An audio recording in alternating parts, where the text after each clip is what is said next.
주요 뉴스입니다. 환율 급등에 따른 우려가 나오는 가운데 국제통화기금 IMF가 환율 변동성이 한국 경제에 큰 어려움은 아니라고 진단했습니다. 물가 인상은 도미노처럼 이어지면서 서민 생활을 더욱 팍팍하게 하고 있습니다. 6개 비수도권 국립대 총장들이 의대 정원을 절반까지 줄여 모집할 수 있게 해달라고 건의했습니다. 증원 규모 조정에 정부가 어떻게 응답할지 주목됩니다. 윤석열 대통령이 홍준표 대구시장을 만나 국무총리와 비서실장 인선을 논의한 걸로 확인됐습니다. 윤 대통령은 이번 주말 안에 비서실장부터 인선을 발표할 가능성이 거론되고 있습니다. 이른바 술자리 회유 의혹과 관련해 이화영 전 부지사 측과 검찰 간 공방이 이어지고 있습니다. 이 전 부지사 측은 술자리 날짜와 장소를 다시 제시했고 검찰은 출정 일지까지 공개하며 허위 주장이라고 거듭 반박했습니다.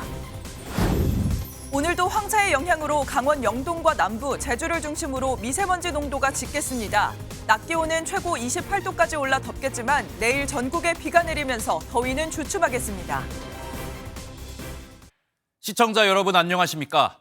국제통화기금 IMF가 최근 급격한 환율 변동이 우리나라 경제엔 큰 어려움을 주진 않을 것이라고 진단했습니다. 대신 경제 정책을 물가에 맞춰야 한다고 조언했는데요. 미국을 방문 중인 최상목 기획재정부 장관도 야당이 요구하는 추경에 대해선 반대 입장을 밝혔습니다. 오늘 첫 소식은 워싱턴에서 최종락 특파원이 전합니다. 최근 원달러 환율은 장중한 때 1,400원을 넘어섰습니다. 1997년 외환위기와 2008년 글로벌 금융위기, 2022년 코로나 확산 시기를 포함해 역대 네 번째입니다. 하지만 국제통화기금 IMF 아시아태평양 국장은 이로 인해 한국 경제가 어려운 상황은 아니라고 밝혔습니다. In the case of Korea, I would say the exchange rate volatility does not pose significant economic challenges given limited currency mismatches and manageable pass-through to inflation. 예전의 환율 위기처럼 갚아야 할 달러 부채가 보유한 달러보다 훨씬 많은 상황에서 원화 가치가 떨어진 것은 아니라는 설명입니다.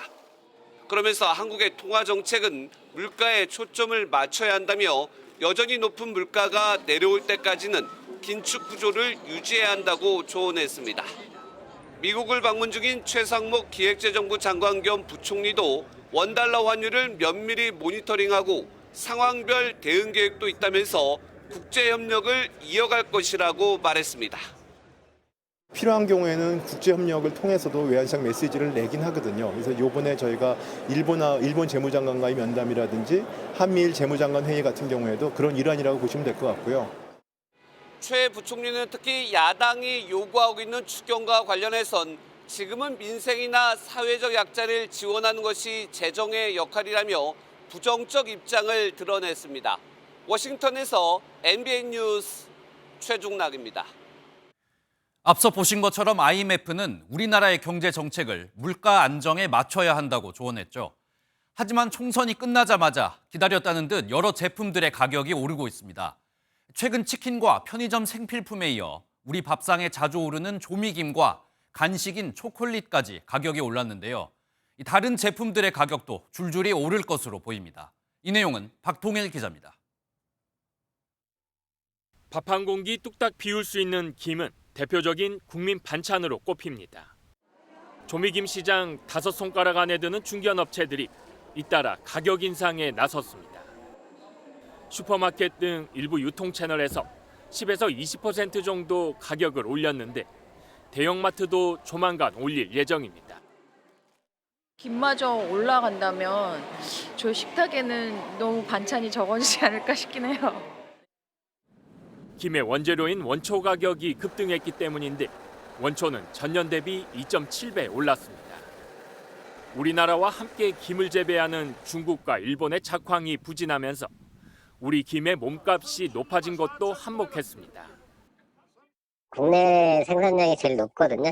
중국, 일본보다도. 그러다 보니까 그쪽에서 저희 들어와서 원물 자체를 많이 좀 수매를 해가죠.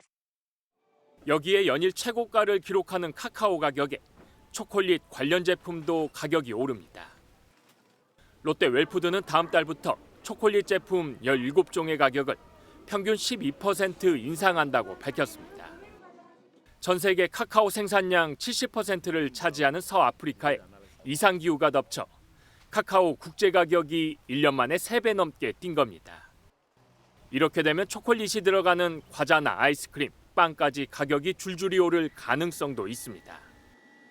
환율 급등의 원재료 상승까지 겹치면서 장바구니 가격 인상 압박이 갈수록 심화할 것이란 우려가 나옵니다.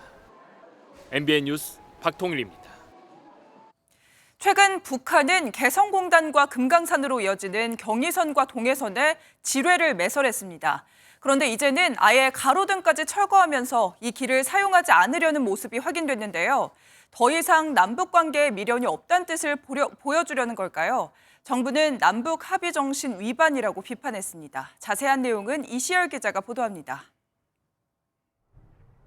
지난달 북한이 경의선, 동해선 도로에 가로등 수십 개를 철거하는 모습이 우리 군의 감시 장비에 포착됐습니다. 경의선 육로는 개성공단 통행에, 동해선 육로는 금강산 관광이나 이산가족 상봉을 위해 사용되던 도로입니다. 저희에 대해서는 분석 중이고 현재 군사적인 영향이 없는 것으로 알고 있습니다.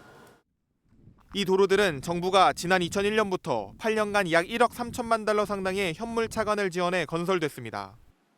하지만 북한은 지난 1월 이 도로들에 지뢰를 매설해 사용할 수 없게 만들었습니다. 접경 지역의 모든 북남 연계 조건들을 철저히 분리시키기 위한 단계별 조치들을 엄격히 실시하여야 하겠습니다. 지뢰 매설에 이은 가로등 철거는 북한이 남북 교류 단절 의지를 강하게 보여주려는 조치라는 해석이 나옵니다. 통일부는 이번 북한의 가로등 철거 행위에 대해 남북 합의 정신 위반이라고 비판했습니다. 또 경의선 동해선 철도도로 연결 사업은 우리 정부의 차관으로 이뤄졌기에 북한에 상환 의무가 있다고 밝혔습니다. MBN 뉴스 이시열입니다. 정부와 의료계 갈등 드디어 끝이 날 수 있을까요? 일부 국립대학교 총장들이 늘어난 의대 정원을 절반까지 줄일 수 있게 해달라고 정부에 건의했습니다. 정부가 이 제안을 받아들일지 관심이 쏠리는데요. 정부는 오늘 오후 사회적 협의체인 의료개혁 특별위원회 출범을 논의합니다. 보도에 김민수 기자입니다. 6개 비수도권 국립대 총장들이 어제 건의문을 통해 증원된 의과대학 정원에 대해 50%에서 100% 범위로 모집할 수 있어야 한다는 입장을 밝혔습니다. 2,000명 증원에 대한 반발로 의대생들의 집단 유급이 현실화되고 있는 시점에 나온 중재안입니다. 무리한 증원으로 의학 교육의 질이 하락할 수 있다는 지적도 고려한 것으로 보입니다. 건의문에 이름을 올린 대학 가운데 충남대는 정원이 110명에서 200명으로 강원대와 제주대는 2배를 웃도는 규모로 늘어났습니다. 정부가 제안을 받아들인다면 내년 의대 증원 규모는 당초 계획인 2,000명에서 1,000명까지 줄어들 수 있습니다. 교육부는 보건복지부와 협의해 2025학년도 모집 요강 확정 전에 답을 주겠다고 밝혔습니다. 정부는 오늘 오후 중대본 회의를 열고 이르면 다음 주 화요일에 출범 예정인 대통령 직속 의료개혁 특별위원회를 논의합니다. 특위엔 대한의학학회와 병원협회, 국립대 병원장 협의회 등 의료계와 정부, 그리고 환자단체 등 20명 안팎이 참여하는 걸로 알려졌습니다. 정부는 중대본 회의 뒤 한동안 중단됐던 브리핑을 열 방침입니다. MBN 뉴스 김민수입니다. 오늘 하루 중요한 일정을 소개해드리는 굿모닝 오늘입니다. 어떤 일정이 있는지 함께 살펴보겠습니다. 이승만 정부의 부정부패에 대항한 4.19 혁명 64주년을 맞아 전국 곳곳에서 기념식이 열립니다. 국립 4.19 민주묘지에서 열리는 기념식에는 이재명 더불어민주당 대표를 포함해 정치권 인사들이 다수 참여할 예정입니다. 국민의힘은 오늘 총선에서 낙선한 후보들과 선거 참패 원인을 분석하고 당 수습 방안을 논의할 예정입니다. 당대표 권한대행인 윤재욱 원내대표는 이르면 다음 주 초 비상대책위원회 구성을 결정할 전망입니다. 지난 2022년 12월 이도현 군이 숨진 차량 급발진 의심 사고와 관련해서 처음으로 현장 재현 시험이 진행됩니다. 가족들은 재조사를 상대로 손해배상 청구 소송을 제기했고 사고가 난 장소에서 같은 조건의 차량으로 시험이 진행됩니다. 지금까지 굿모닝 오늘이었습니다. 경기도 오산에 있는 한 오피스텔에 경찰 특공대가 출동해 영화에서나 볼 법한 대대적인 체포 작전을 펼쳤습니다. 이 장면이 카메라에 생생하게 포착됐는데요. 체포된 사람은 택배 상자를 훔친 한 40대 여성이었습니다. 대체 어떤 사연이 있길래 택배 상자를 훔친 한 명을 잡는데 경찰 특공대까지 출동한 걸까요? 자세한 내용 강서영 기자입니다.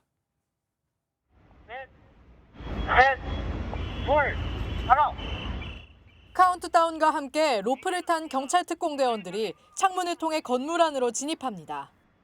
동시에 오피스텔 문을 따고 특공대원들이 들이닥쳐 일사불란하게 용의자를 붙잡습니다. 택배 박스 30여 개를 훔친 혐의를 받는 40대 여성 검거 작전입니다.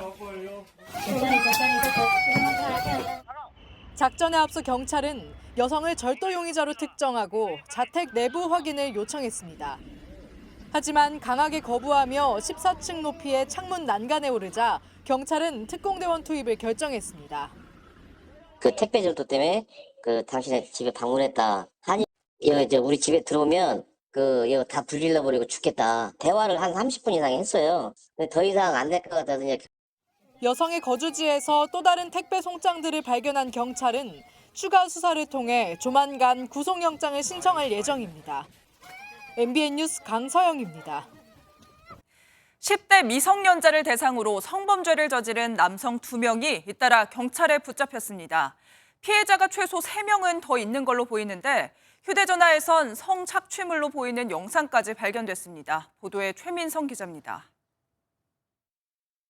골목길에 검은색 승용차가 들어옵니다. 사복을 입은 경찰이 차량 양옆을 막아서며 30대 남성 A씨를 긴급 체포합니다. 성매매를 했던 10대 여성과 다시 조건 만남을 하려고 약속한 장소에 나왔다가 검거된 겁니다. 이 현장에서 붙잡힌 A씨는 최소 3명의 미성년자와 조건 만남을 한 정황이 발견돼 경찰은 관련 수사를 확대하고 있습니다. 지난 17일 서울 강북구의 한 모텔 앞에서도 30대 남성 B씨가 긴급 체포됐습니다. 한 미성년자와 만나기로 한 장소에 나타났다가 잠복해 있던 경찰에 붙잡혔습니다. 경찰에 따르면 B씨의 휴대전화에서는 또 다른 수상한 정황도 포착됐습니다. 성착취물로 보이는 영상이 나온 건데 경찰은 포렌식 조사를 벌이는 한편 구속영장을 신청할 방침입니다. 서울 서초경찰서는 SNS를 꾸준히 모니터한 결과 이들을 발빠르게 검거할 수 있었다며 또 다른 성범죄 정황을 포착해 수사를 이어갈 방침이라고 밝혔습니다. MBN 뉴스 최민성입니다. 수십억 원대 사기 범죄를 저지르고 쿠웨이트로 도망친 한 50대 남성이 현지 경찰에 붙잡혀 우리나라로 압송됐습니다. 이 사기범은 무려 12년 만에 붙잡혔는데요. 3개국 경찰의 국제 공조가 빛났습니다. 노하린 기자입니다. 검은 마스크에 회색 점퍼를 입은 남성이 포승줄에 묶인 채 항공기를 빠져나옵니다. 사기 혐의로 체포영장으로 체포하는 겁니다. 30억 원대 사기 범행을 저지르고 쿠웨이트로 달아났던 50대 남성 A씨가 국내로 강제 송환됐습니다. A씨는 지난 2011년 5월 국내 건설사의 쿠웨이트 법인에서 건축자재 납품을 요청받은 것처럼 허위 발주서를 만들어 피해자에게 약 30억 원을 가로챈 혐의를 받습니다. 범행 이후 쿠웨이트로 도주해 무려 12년 동안 숨어 지내던 A씨는 지난달 27일 한국 경찰의 정보를 받고 잠복 중이던 현지 경찰에 의해 붙잡혔습니다. 한국으로 오는 직항편이 없어 송환에 어려움을 겪던 경찰은 태국을 경유하는 통과 호송 방식으로 A씨를 압송했습니다. Because we do it professionally and we perform to serve both countries. 경찰은 앞으로 국내외 유관기관과 긴밀히 협업해 사기, 마약 등 주요 도피 사범을 집중 검거해 나갈 계획입니다. MBN 뉴스 노하린입니다. 광주 도심에서는 대낮에 승용차 한 대가 카페로 돌진해 8명이 다쳤습니다. 점심시간인데다 카페가 개업한 지 3일째 되는 날이라서 손님도 많았습니다. 정치훈 기자가 보도합니다. 점심시간 여성 2명이 백화점 골목길을 걸어갑니다. 갑자기 백화점 옆 샛길에서 차량이 손살같이 튀어나와 카페로 돌진합니다. 화들짝 놀란 여성이 간발의 차로 화를 면합니다. 놀란 사람들이 카페로 모여들고 곧이어 구급대도 도착합니다. 카페 안은 만신창이가 됐습니다. 돌진한 승용차는 앞부분이 들릴 정도로 충격이 컸고 집기류도 모두 부서졌습니다. 그냥 슥 지나갔어요. 바람이 세게 지나가는 것처럼. 쾅 소리 나고 저는 바로 달려갔어요. 풍비박산이었고 사람 밑에 6명, 7명 깔려있고 차 밑에. 갑작스러운 사고로 카페 안에서 차를 마시던 손님과 종업원 등 7명이 크고 작은 부상을 입었습니다. 운전자도 가벼운 찰과상을 입었습니다. 모두 생명에는 지장이 없는 상태입니다. 사고를 낸 60대 운전자는 급발진을 주장했고 음주운전은 하지 않은 것으로 조사됐습니다. 갑자기 차가 급발진했다라고 진술하고 있습니다. 나오면서 우회전을 해야 되는데 우회전을 하지 못하고 커브숍으로 돌진했다 이렇게. 경찰은 차량 감식과 주변 CCTV 등을 확인해 정확한 사고 원인을 조사하고 있습니다. MBN 뉴스 정춘우입니다. 국회의원을 뽑는 선거일은 국민의 투표권을 보장하기 위해 법정 공휴일로 지정되죠. 오직 투표 하나만을 위해 빨간 날로 지정될 만큼 이 선거일은 법과 행정으로 명확히 보장되고 감독되는 날입니다.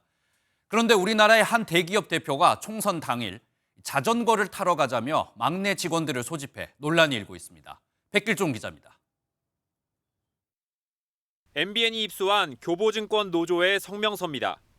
공휴일이자 선거일은 대표이사와 자전거 타는 날이 아니라며 대표이사의 사과를 촉구합니다.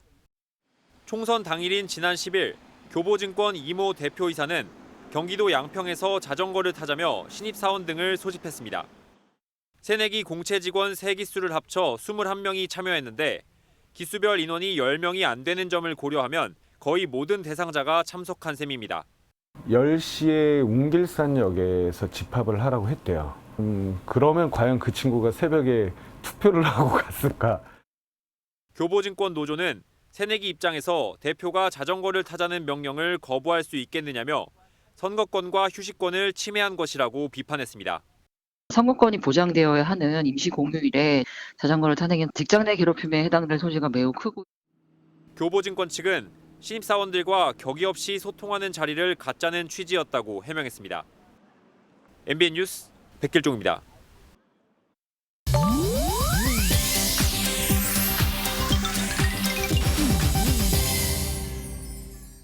인터넷에선 어떤 소식들이 화제일까요? 인터넷 와글와글입니다.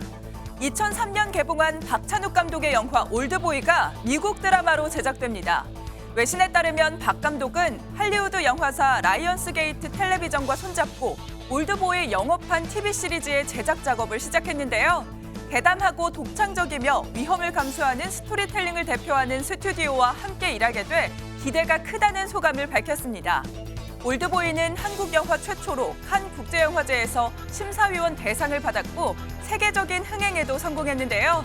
2013년 할리우드에서 영업한 영화로 리메이크된 적이 있지만 TV 시리즈로 제작되는 건 이번이 처음으로 어떤 스타일로 재탄생될지 기대감이 높아지고 있습니다. 미국에서 드라마 촬영 중에 길을 잃은 소녀를 발견하고 보호자를 찾도록 도와준 한 배우의 모습이 알려지면서 누리꾼들의 칭찬이 쏟아졌습니다. 현지 시각 17일 외신에 따르면 로앤오더 성범죄 전담반에서 형사반장 역을 맡은 배우 마리스카 하기테이 씨가 지난주 뉴욕에서 촬영을 하고 있었는데요. 한 소녀가 하기테이의 벨트에 달린 경찰 배지를 보고 진짜 경찰로 착각해서 달려와 도움을 요청한 겁니다. 이에 하기테이는 촬영을 중단하고 직접 소녀를 다독이면서 엄마를 찾을 수 있도록 도왔는데요. 다행히도 얼마 지나지 않아 아이는 엄마와 재회할 수 있었습니다. 드라마에서 성범죄와 아동범죄 피해자들의 영웅인 그녀가 놀이터에서도 영웅이 됐네요. 호주에서 말을 타고 음식 배달에 나선 남성이 SNS 스타로 등극했습니다. 18일 외신에 따르면 음식 배달 업체 배달원인 중국계 호주인 스탠리 첸 씨는 최근 검은 말을 타고 음식을 배달하는 모습이 SNS에 올라오면서 폭발적인 조회수로 인기를 얻었는데요. 하지만 회사에서는 동물을 이동수단으로 이용해 안전기준을 위반했다는 이유로 한때 배달 금지 조치를 당했습니다. 복귀한 채는 앞으로 말이 아닌 기괴한 자전거를 이용해 배달하겠다고 알렸는데요. 누리꾼들은 여전히 검은 말이 배달하는 음식을 먹고 싶다며 아쉽다는 반응을 보이고 있다네요. 인터넷 와글와글이었습니다. 검찰청 안에서 술을 마시며 진술 조작을 회유당했다는 이화영 전 경기도 평화부지사와 명백한 허위라는 검찰의 공방이 계속되고 있습니다.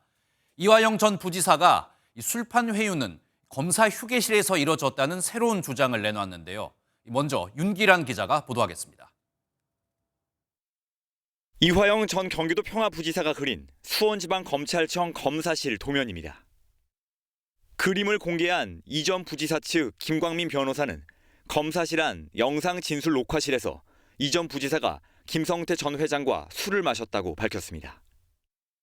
술을 마신 날짜는 지난해 7월 3일일 가능성이 가장 크다고 전했습니다. 김성태 등을 통한 회유와 압박은 검사실 앞 창고와 검사실 안 진술 녹화실, 검사 휴게실에서 이뤄졌다는 주장도 제기했습니다. 검찰청사에 술 반입은 절대 안 된다는 검찰의 주장에 대해 김 변호사는 지하 1층을 통해 사전 허가된 일반인 출입이 가능하다고 말했습니다. 이 전 부지사 측은 술을 사온 건 쌍방울 직원인 박모 씨라고 실명을 공개했고 안주인 연어를 사온 구체적인 식당 이름도 밝혔습니다. 사전에 김성태 전 회장이 눈여겨봐둔 연어 가게였고 직원 박모 씨에게 사오라고 시켰다는 겁니다. 이화영 전 부지사 측은 이화영과 김성태, 직원 박 씨의 출입 기록을 검찰이 공개하면 증명될 일이라고 강조했습니다. MBN 뉴스 윤기란입니다. 검찰청 안에서 술판 진술 회유가 벌어졌다는 이화영 전 부지사 측의 주장에 검찰은 불가능한 일이라며 강하게 반박했습니다. 저녁 5시 이후 술판이 벌어졌다고 주장하는 이화영 전 부지사가 그 시간엔 검찰청에 있지도 않았다며 호송 계획서까지 공개했는데요. 이 전 지사가 주장하는 날짜와 시간도 계속 바뀌고 있다며 기억을 짜맞춘 건 아닌지 의심하고 있습니다. 이 내용은 황재현 기자입니다. 지난 4일 이화영 전 경기도 평화부지사는 재판에서 지난해 6월경 수원지검에서 술을 마셨다고 밝혔습니다. 이후 이 전 부지사는 6월 30일 피의자 신문 직후가 술 마신 날짜와 시간이라고 말했는데 어제 이화영 측 변호인은 7월 3일 음주가 이루어졌을 가능성이 가장 크다고 밝혔습니다. 핵심인 술 마신 날짜를 특정하지 못하는 건데 술을 마셨다는 장소에 대한 말도 바뀌었습니다. 애초 1313호 앞 창고라고 말했다가 어제는 1313호 안 진술 녹화실이라고 주장하는 것입니다. 수원지검은 이런 이 전 부지사 측 진술이 신빙성이 떨어진다고 보고 있습니다. 이 전 부지사가 검찰청사에서 연어를 먹은 적은 있지만 그 시기는 5월 말과 6월 중순으로 날짜가 맞지 않고 연어를 사왔다는 쌍방울 직원 박모 씨도 관련 사건 조사차 검찰에 들어왔지 음식을 심부름한 적은 없다고 밝혔습니다. 또 이화영 측이 주장한 7월 3일 저녁 5시 이후 음주 가능성에 대해서도 수원지검은 3일에는 오후 5시 15분에 이 전 부지사가 청사에서 구치소로 출발했으므로 허위 사실이라고 호송 계획서까지 공개했습니다. 검찰 관계자는 몇 가지 따로 했던 경험을 짜맞추기 한 건 아닌지 의심된다고 말했습니다. 의혹을 객관적으로 확인할 수 있는 청사 CCTV 영상은 보존 기간이 한 달이라 삭제됐습니다. MBN 뉴스 황재현입니다. 더불어민주당은 이른바 술판 진술 회유 의혹에 대해 당 차원의 총공세를 펼치고 있습니다. 수원지검과 수원구치소 그리고 대검찰청까지 찾아가 진상규명을 촉구했는데요. 국정조사와 특검 같은 국회 차원의 조치도 계획하고 있습니다. 이 내용은 강용호 기자입니다. 민주당 검찰독재 정치탄압대책위원회 소속 의원들이 수원지검을 찾았습니다. 쌍방울 대북 송금 사건 관련 이화영 전 경기도 평화부지사의 진술원복 과정에서 술판 회유가 있었다는 의혹을 따져 묻기 위해서입니다. 수원지검은 진술조작 모의 의혹의 수사 주체가 아닌 수사 대상입니다. 그야말로 오만한 검찰의 민낯입니다. 수사 중인 사건이라는 이유로 지검장 면담을 거부당한 대책위는 이어 이 전 부지사가 수감 중인 수원구치소를 방문했습니다. 구치소장을 면담하기 위해 출입하는 과정에서 소란이 빚어지기도 했습니다. 헌법기관장으로서 기관을 방문했는데 문에서 이렇게 제기하는 게 맞아요? 누구 뜻이 받으셨냐고요? 오후엔 대검찰청을 찾아 감찰권 발동을 요구하는 등 공세를 이어갔습니다. 수원지검 자체의 해명으로는 납득이 되지 않고 충분하지 않다. 그렇기 때문에 대검이 즉각적인 감찰권을 민주당은 김성태 전 회장 등 쌍방울 관계자들의 출정 기록과 조사실 CCTV 등이 공개되지 않을 경우 국정조사나 특검 등 국회 차원의 조치를 취한다는 계획입니다. MBN 뉴스 강영호입니다. 윤석열 대통령이 취임 후 처음으로 거부권을 행사했던 양국관리법의 개정안이 민주당 주도로 다시 한번 본회의에 넘겨졌습니다. 총선에서 압승한 민주당이 국민의힘과 합의가 안 된 법안을 본회의에 바로 올린 건데요. 이 양국관리법 말고도 국민의힘 의원들이 모두 불참한 가운데 딱 20분 만에 4개 법안을 모두 처리했습니다. 국민의힘은 거대 야당의 입법 폭주라고 반발했습니다. 서영수 기자입니다. 민주당이 양국관리법 개정안을 본회의에 넘기기로 했습니다. 국민의힘이 불참했지만 무소속 윤미향 의원과 힘을 합쳐 단독 의결했습니다. 총 투표수 12표 중 가 12표로 가결되었음을 선포합니다.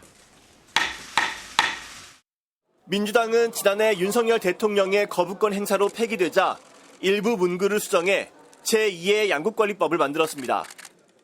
쌀값 폭락을 막기 위해 정부가 초과 생산량을 의무 매입하게 하는 게 핵심인데 기존엔 매입 기준을 초과 생산량이 3에서 5%거나 쌀값이 전년 대비 5에서 8% 하락할 대로 규정했는데 이 부분을 정부가 기준을 정하도록 완화했다는 설명입니다. 민주당은 이와 함께 농수산물 유통가격 안정법과 세월호 참사 피해 지원을 위한 특별법 등 4개 쟁점 법안도 통과시켰습니다. 불과 20분밖에 걸리지 않았습니다. 국민의힘은 국회법을 무시한 거대 야당의 입법 폭주라며 반발했습니다. 이번 총선 결과가 나타내는 것이 민주당이 일방적으로 날치기를 하라는 국민들의 뜻은 아니라고 생각을 합니다. 하지만 민주당은 21대 국회 안에 전세 사기 특별법과 최상병 특검법 등도 처리하겠다고 벼르고 있습니다. 나아가 신용과 서민금융 지원에 관련해선 행정 집행 등을 통하지 않고 자동으로 집행력을 갖는 처분적 법률까지 활용한다는 계획입니다. 민주당은 압도적 과반 승리를 거둔 만큼 국회 상임위원장도 모두 지고 국회 운영을 주도하겠다는 방침입니다. 22대 국회에서 여야 대치는 격화될 공산이 커졌습니다. MBN 뉴스 서영수입니다. 이번 총선에서 패배한 국민의힘은 원인을 분석하고 수습 방안을 찾는 데 집중하고 있습니다. 험지인 수도권 당선인들을 중심으로 세미나가 열렸는데 정부와 여당이 아직도 위기감을 느끼지 못하고 있다면서 이대로는 지방선거도 질 거란 지적이 이어졌습니다. 이 내용은 이지율 기자가 보도합니다. 총선 참패 일주일이 지났는데도 제대로 된 수습책이 나오지 않자 오선의 윤상현 의원을 비롯한 국민의힘 수도권 당선인들이 모여 당에 쓴소리를 내놨습니다. 집권 여당이 의견 수렴을 이유로 참패 원인에 대한 전략적 분석 없이 미적대고 있다는 비판입니다. 저번보다 좀 낫다라는 정신승리를 하거나 앞으로 있을 대선 지선에서도 이길 수 있을 거다라고 하는 것은 사실은 희망회로 거의 저는 신앙의 영역에 가깝다고 생각합니다. 관련 비상대책위원장을 중심으로 한 조기 전당대회 움직임에 대한 쓴소리도 이어졌습니다. 참패에 대한 냉철한 복귀 없이 조기 전대를 치르는 건 무의미하다며 혁신형 비대위를 구성해야 한다는 주장입니다. 대통령실이 국정 쇄신에 가늠이 돼 차기 인선부터 갈피를 잡지 못하는 데 대한 불만의 목소리도 나왔습니다. 문재인 대통령 비서실이에요. 근데 이분들은 그냥 민당 사람으로만 돼 있는 거예요. 그래서 저는 난센스럽고. 윤석열 대통령이 일부 당선자에게 국정 방향은 옳다는 취지의 발언을 직접 한 것으로 전해지면서 당내 우려는 더욱 커지는 분위기입니다. 수도권의 한 국민의힘 의원은 이대로 가면 지방선거도 필패라며 당정이 위기감을 갖고 국정기조를 바꿔야 한다고 강조했습니다.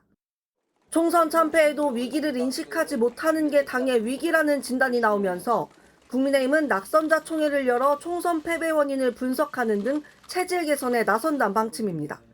MBN 뉴스 이주일입니다. 홍준표 대구시장이 윤석열 대통령에게 국무총리엔 김한길 국민통합위원장을, 비서실장엔 장제원 의원을 추천했습니다. 앞서 총리 내정설이 제기된 박영선 전 장관은 협치가 중요하다는 글을 남겨서 여러 해석을 낳고 있는데요. 이 후임 인사를 두고 여러 잡음이 나오고 있는 만큼 윤 대통령은 빠르면 이번 주말 안에 비서실장부터 임명할 가능성이 커 보입니다. 정태웅 기자입니다. 홍준표 대구시장이 최근 윤석열 대통령과의 만찬 자리에서 국무총리의 김한길 국민통합위원장, 비서실장의 장제원 의원을 추천했습니다. 홍 시장은 수용 여부는 대통령의 판단이라고 밝히면서도 자신이 총리 물망에 오르는 것에 대해선 제안받은 건 없다고 말했습니다. 비서실장으로 유력하게 거론되는 장 의원은 대통령실로부터 제안받은 사실 자체가 없다고 선을 그었습니다. 최근 총리 기용설이 불거진 박영선 전 중소벤처기업부 장관은 자신의 SNS에 지금 대한민국의 미래를 생각한다면 너무도 중요한 시기여서 협치가 기묘하다고 강조했습니다. 윤석열 대통령과 오랜 인연을 이어온 만큼 총리직 수행에 대한 의지를 보인 게 아니냐는 해석이 나옵니다. 나는 사람에게 충성하지 않는다는 그 말을 하는 자리를 마련해 준 게 박영선 법사위원장이었어요. 반면 협치가 힘든 상황이라 총리직을 맡기 어렵다는 뜻이라는 해석이 나오기도 합니다. 인적 쇄신의 윤 대통령의 고심이 깊어지는 가운데 대통령실 핵심 관계자는 혼란을 수습하기 위해서라도 인사를 서둘러야 할 것 같다며 속도를 내기 위해 노력 중이라고 밝혔습니다. 정치권 안팎에서는 윤 대통령이 이르면 이번 주말 안에 비서실장부터 인선을 발표할 가능성을 제기하고 있습니다. MBN 뉴스 정태용입니다. 한편 윤석열 대통령의 최측근으로 불리는 이복현 금융감독위원장이 최근 예정됐던 공식 일정에 참석하지 않았습니다. 그러면서 대통령실에 신설되는 법률수석비서관으로 가는 게 아니냐는 전망이 나오고 있는데요. 이복현 위원장은 그동안 이런 소문을 부인해왔는데 어제는 조금 다른 모습을 보였습니다. 보도에 김태형 기자입니다. 그제 몸살로 공식 일정을 모두 취소했던 이복현 금감원장이 어제는 공식 간담회 자리에 참석했습니다. 표정이나 목소리 모두 몸살을 앓았던 사람이라고 보기 어려울 만큼 평소와 같았습니다. 간담회 뒤 많은 기자들이 따라붙어 대통령실 법률수석으로 가는지를 물었지만 이 원장은 긍정도 부정도 하지 않았습니다. 오늘 한 번만 좀 이해해 주세요. 감사합니다. 잠시만요. 용산에서 연락받은 건 아예 없으실까요? 잠시만요. 그제 일부 언론과 전화통화에서 법률수석 내정은 낭설이며 버려놓은 일이 많아서 올해 말까지 금감원장을 할 거라는 말과는 확연히 달라진 뉘앙스입니다. 이 원장은 지난 총선 차출설이 나왔을 때도 여러 차례 강하게 부인했습니다. 10년째 살고 있는 집에 아직도 잘 살고 있고 옮길 생각도 없고 옮긴 적도 없습니다. 관가에선 윤석열 대통령의 복심으로 불리는 이 원장이 총리, 비서실장 교체와 함께 쇄신 차원에서 신설되는 법률수석에 적임자라는 함화평이 많습니다. 이번엔 이례적으로 즉답을 피했다는 점에서 대통령실 합류가 기정사실로 된 것 아니냐는 관측이 나오고 있습니다. MBN 뉴스 김태형입니다. 국제 소식으로 이어가겠습니다. 세계에서 가장 인구가 많은 나라 인도에서 총선이 치러집니다. 유권자만 10억 명에 달하고 땅덩어리도 넓어서 선거를 치르는데 꼬박 6주가 걸린다고 하는데요.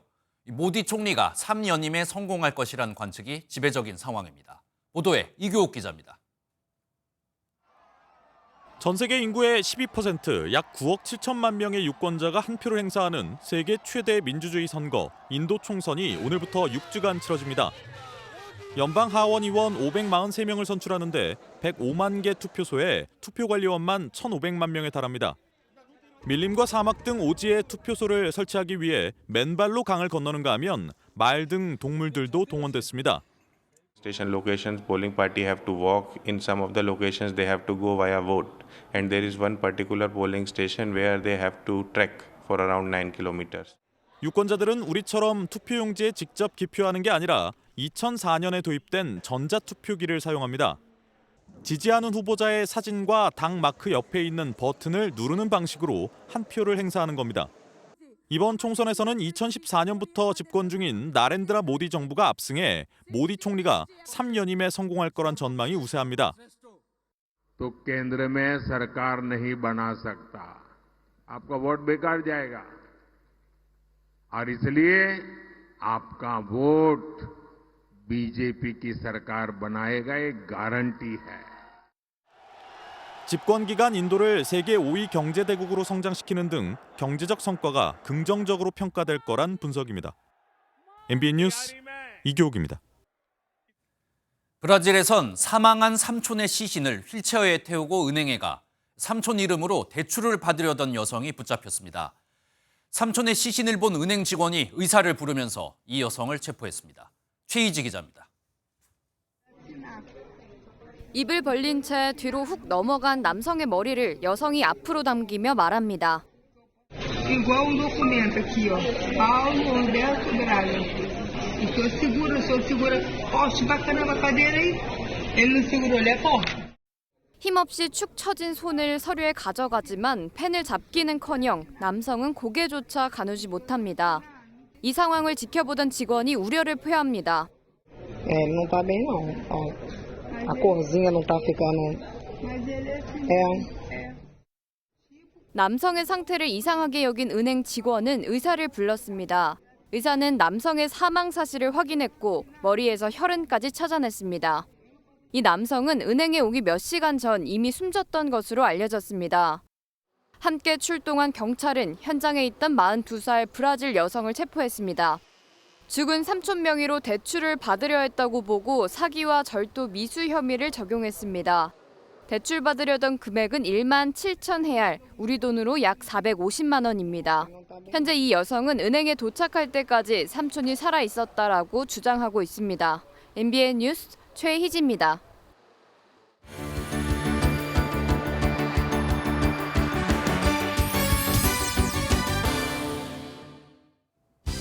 굿모닝 월드입니다. 로봇을 개발 중인 영국의 한 대학교를 찾아가 보려고 하는데요. 이 로봇, 다름 아닌 거대 문어에서 영감을 받았다고 합니다. 그 흥미진진한 연구 현장을 화면으로 함께 만나보시죠.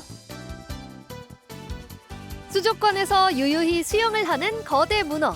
사육사의 손을 빨판으로 흡입하는데요. 이런 문어의 빨판에 영감을 얻어 만든 로봇 흡입캡이 제작되고 있습니다.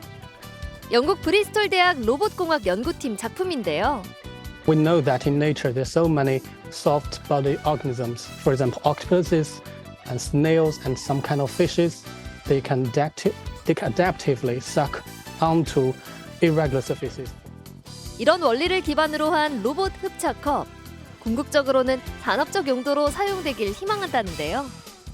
그 꿈이 꼭 이뤄지길 응원하겠습니다. 새카만 밤하늘에 번쩍이며 번개가 치는 듯합니다. 사실 이는 화산이 폭발하면서 발생한 거였다는데요. 그 모습 화면으로 함께 보시죠. 여기저기서 화산 번개가 번쩍거리며 마치 대형 불꽃놀이를 방불케 하는데요.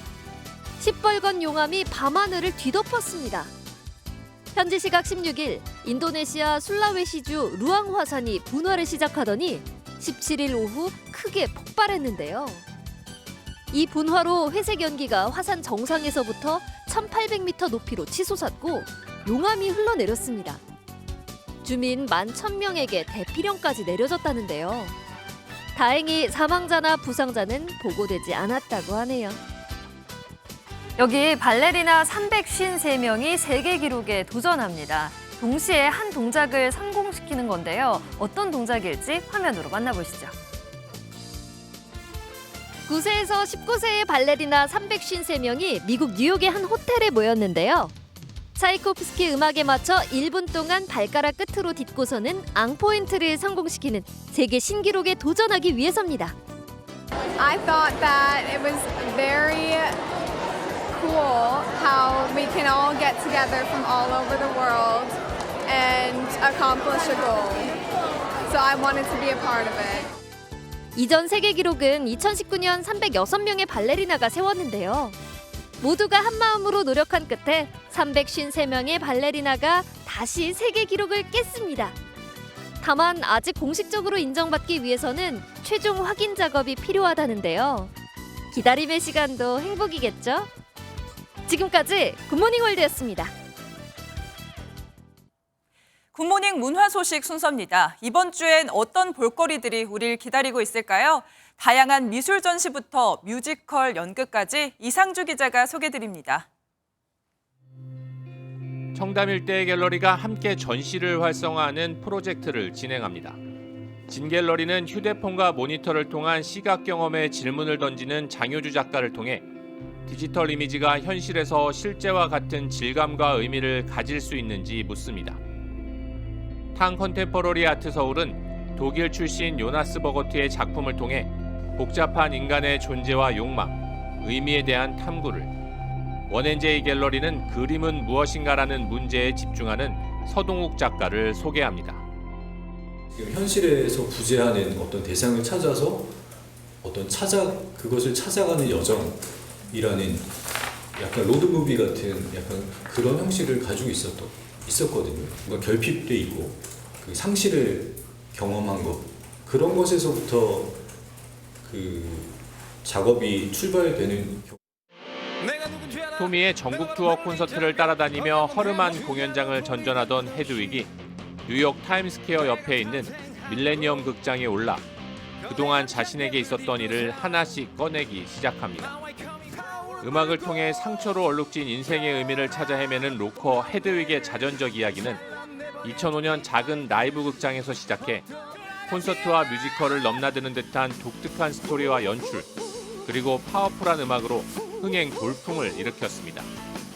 14번째 시즌의 헤드윅은 무대 장치부터 영상과 공연, 실시간 중계까지 더욱 다채로워진 무대 요소로 입체적이고 풍성한 공연을 선보입니다. 근대극의 선구자로 인정받는 헨리크 입센의 욘 가브리엘 보르크만을 원작으로 젊은 시절에 누렸던 부와 명예를 한순간에 잃고 병든 늑대처럼 8년간 칩거해온 남자 욘과 그를 둘러싼 인물의 충돌을 통해 인간의 욕망과 고독을 그리고 있습니다. 사랑과 성공, 인생의 정점이 지나간 뒤의 욘의 모습을 통해 관객들은 봄의 벚꽃같이 흐드러지게 피었지만 꿈같이 사라진 화양연화의 뒷모습을 볼 수 있습니다. MBN 뉴스 이상주입니다.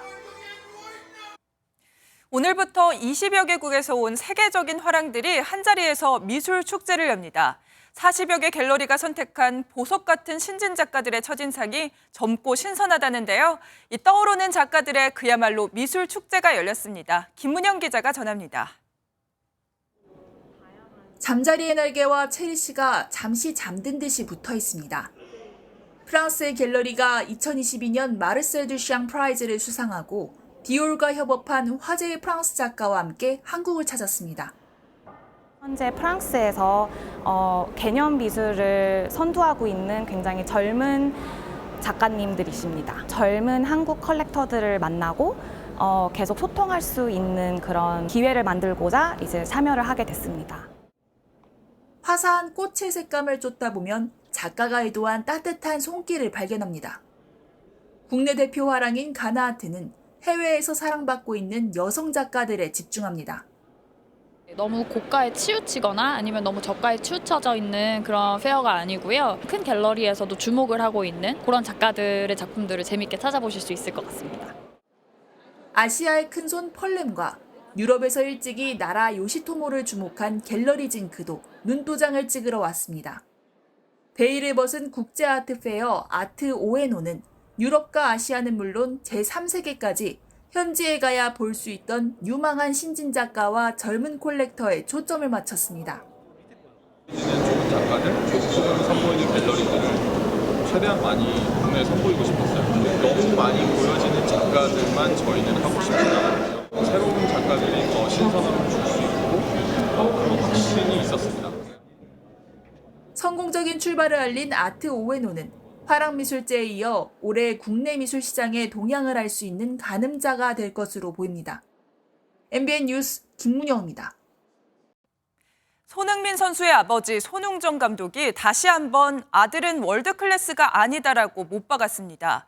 프리미어리그 8시즌 연속 2자릿수 득점에 토트넘의 주장인데도 월드클래스가 아니라는 이유는 뭘까요? 최윤규 기자가 알아봤습니다. 2년 전 아들 손흥민이 프리미어리그 득점왕을 차지했을 때도 월드클래스가 아니라고 했던 아버지 손흥정 감독. 최근 출간된 자신의 두 번째 책을 소개하는 간담회에서 다시 한번 흥민이는 아직 월드클래스가 아니라고 힘주어 말했습니다. 손 감독이 말한 기준은 두 가지. 실력과 그에 맞는 인품이 동반돼야 하는데 아들은 공 차는 것도 인품도 아직 월드클래스가 아니라며 손살에 쳤습니다. 아들을 가르치면서 느낀 자신의 인생관을 얘기한 손 감독은 습관의 중요성을 특히 강조했습니다.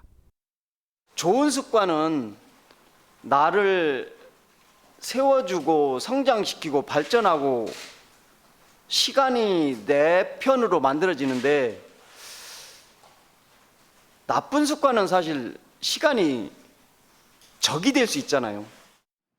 특히 아들을 가르칠 때 아이가 습관적으로 잘못해서 고쳐야 할 부분이 있는데 안 되는 건 안 된다고 끝끝내 말해줄 수 있는 건 부모뿐이라는 소신을 밝혔습니다. 그러면서 친구 같은 부모가 돼야 한다고들 하는데 저는 직무유기라고 본다며 교육에 있어서 부모의 역할이 중요하다고 봤습니다. MBN 뉴스 최영규입니다. 오늘도 미세먼지 농도를 자주 확인하시는 게 좋겠습니다. 강원 영동과 남부, 제주를 중심으로는 황사의 영향이 이어지면서 종일 대기질이 탁하겠고요.